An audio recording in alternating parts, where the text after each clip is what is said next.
और क्या हाल है बिहार वासियों। वो फिर से आप सभी के लिए एक नया अपडेट जो देखने को मिल रहा है वो ये है कि बहुत ही जल्द, हालांकि अभी अभी हाल ही में आपने सुना होगा कि बीपीएससी टीआरई 4.0 का नोटिफिकेशन जो है वो आउट नहीं हुआ है, बल्कि न्यू अपडेट ये है कि भाई अभी हाल ही में बिहार में जो है वो जितने भी पदों पर नियुक्ति हुआ था उन सभी को नियुक्ति पत्र जो है वो जारी किया है गवर्नमेंट के द्वारा।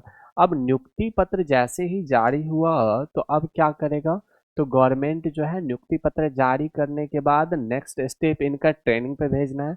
जैसे ही इनको ट्रेनिंग पर भेजेंगे, एक मीडिया कर्मी से बात करते हुए आपने सुना होगा कि उन्होंने बताया कि भाई ऐसा है कि अब जो है इनको ट्रेनिंग पर जाने के बाद हम नेक्स्ट स्टेप जो होगा हमारा वो टीआरई 4.0 के लिए होगा। आपने ये नोटिफिकेशन देखा होगा जिस नोटिफिकेशन में क्लियरली बताया गया है कि सौगात 51,000 शिक्षक अभ्यर्थियों को नियुक्ति पत्र दिया गया। अब एक बात बताओ, चचा जी थके नहीं? 51,000 लोगों को नियुक्ति पत्र बांट बांट के चचा जी थके नहीं? हम तो यही सोच रहे हैं। हम लोग तो भाई साहब 10 लोगों को बांट ना पाए और ये 51,000 लोगों को बैठ करके बांटे हैं। खैर ये सब तो मजाक की बात है। यहाँ पे देखो बीपीएससी टीआरई 4.0 की बातें करते हैं। इस बीपीएससी टीआरई 4.0 के लिए क्या अपडेट है, देखो हम एक बात जरूर बताएंगे कि आपको जो भी जानकारियां मिलेगी वो सटीक तौर पर आपको हर एक बात मिलेंगे। अभी कुछ दिन पहले एक नोटिस वायरल हुआ था जिसमें गवर्नमेंट ने अपने आधिकारिक वेबसाइट पर बताया था कि देखो ऐसा है, करीब करीब 80,000 टोटल पद जो है हम जारी करने वाले हैं, चूंकि इससे पहले टीआरई 3 में करीब 20,000 प्लस पद जो है वह खाली रह गया था। क्या हुआ था टीआरई 3 में, कब टीआरई 3.0 में करीब 20,000 पद जो है वो खाली रह गया था। और टीआरई 4.0 में जो है हम ओवरऑल जो आपको पोस्ट देंगे वह कितना देंगे, हम टोटल 80,000 इस 20,000 को भी इंक्लूड करके, यानी कि टोटल पदों पर जो नियुक्ति करेगी गवर्नमेंट वो कितने पदों पर करेगी, 80,000 पर। इसका पूरी संभावना है कि अप्रैल के मिड में, मैं ये कंठस्थ रूप से आप हमारी बातों को नोट कर लेना, लिख लेना, अप्रैल के मिड में आपके नोटिफिकेशन या फिर मई के फर्स्ट वीक में आपके नोटिफिकेशन जारी हो जाएंगे। इस बात का श्योरिटी हम आपको दे रहे हैं।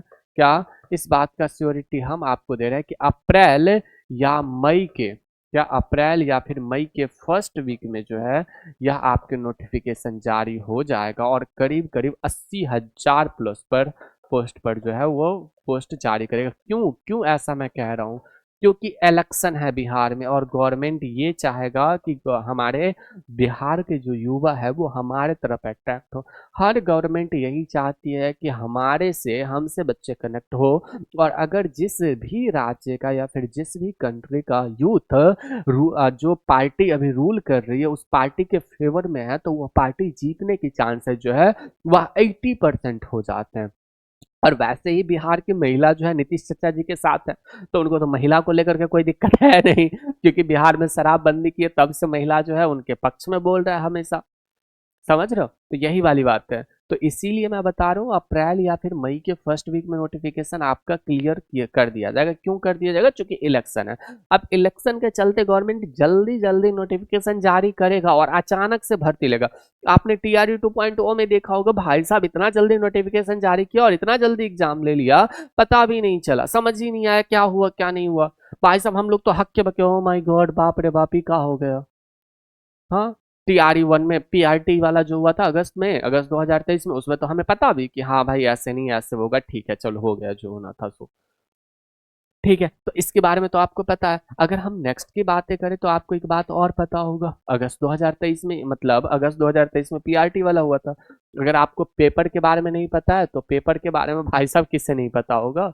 पेपर जो है आपके दो चरणों में होता है, पेपर 1 होते हैं और पेपर 2 होते हैं। पेपर 1 जो है वो हिंदी और इंग्लिश का होता है, हिंदी या फिर इंग्लिश का होता है। ये बस सिर्फ और सिर्फ जो है क्वालिफाइंग होता है। क्या होता है?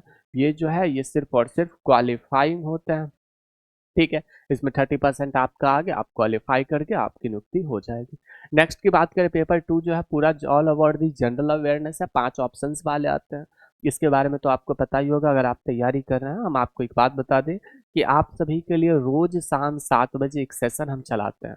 रोज शाम 7 PM पर, कितने बजे, 7 PM पर जो है एक सेशन चलता है दुर्गेश सर करियरविल यूट्यूब चैनल पर। जहाँ पर यह सेशन आप देख रहे हो वहीं पर एक सेशन चलता है खास करके बिहार के लिए। कितने, किसके लिए, बिहार के लिए।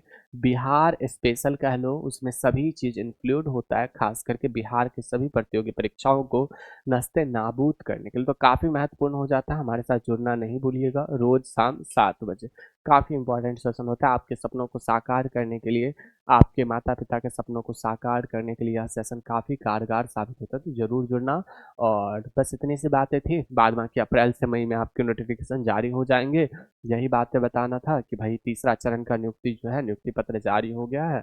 अब आपको बस इतना करना, और बाद बाकी मैं आपको बता दूं कि अशोका बैच जो है वह बिहार पुलिस और बिहार दरोगा, किसके लिए, तो अशोका बैच जो है, कौन सा, अशोका बैच बिहार दरोगा के लिए, बिहार दारोगा के लिए आया है, और साथ ही साथ सिपाही भर्ती के लिए भी है। तो आप सभी लोग जाकर के इस बैच को परचेज कर सकते हैं और अपने सपनों को साकार कर सकते हैं। इसका प्राइस सिर्फ और सिर्फ 299 है। इसे डाउनलोड कहाँ से करोगे, तो करियरविल एप्लीकेशन को डाउनलोड करोगे, करियरविल एप्लीकेशन को डाउनलोड करोगे, वहाँ पे रजिस्टर करना और आसानी से हो जाएगा। ठीक है जी। यहाँ पर अगर आप सर्च करो तो करियरविल सर्च कर सकते हो क्या, तो यहाँ पर अगर मैं लिखूँ तो करियरविल जो है, यहाँ पे करियर विल सर्च करोगे, करियर विल लॉगिन पे क्लिक करोगे, और लॉगिन पे क्लिक करने के बाद यहाँ पे साइन अप करना। क्योंकि अगर आपके पास अकाउंट है तो आप लॉगिन कर लोगे, अगर नहीं है तो यहाँ पे साइन अप करना। यहाँ पे नाम, mobile number, email ID, password, confirm password, उसके बाद सबमिट करोगे तो आप जो है आप एक नया अकाउंट बना सकते हो, सबमिट हो जाएगा। ठीक है जी। तो इसी प्रकार से आप बना सकते हो। रेफरल कोड ऑप्शनल है, आपके पास है तो भरो, नहीं तो नहीं भरो। यहीं पर जाकर के आप बैच को परचेज कर सकते हो बहुत ही आसानी के साथ। बहुत बहुत शुक्रिया आप सभी का इस सेशन के साथ जुड़ने के लिए। तो आप अपने माता पिता को मेरे तरफ से नमस्ते नमस्कार जरूर कहिएगा। तब तक के लिए खुश रहिए, मस्त रहिए, गाते रहिए, गुनगुनाते और अच्छे से पढ़ते रहिए। करो कुछ ऐसा कि दुनिया करना चाहे आपके जैसा, और रोज शाम 7 बजे जुड़ना नहीं भूलिएगा। नमस्ते।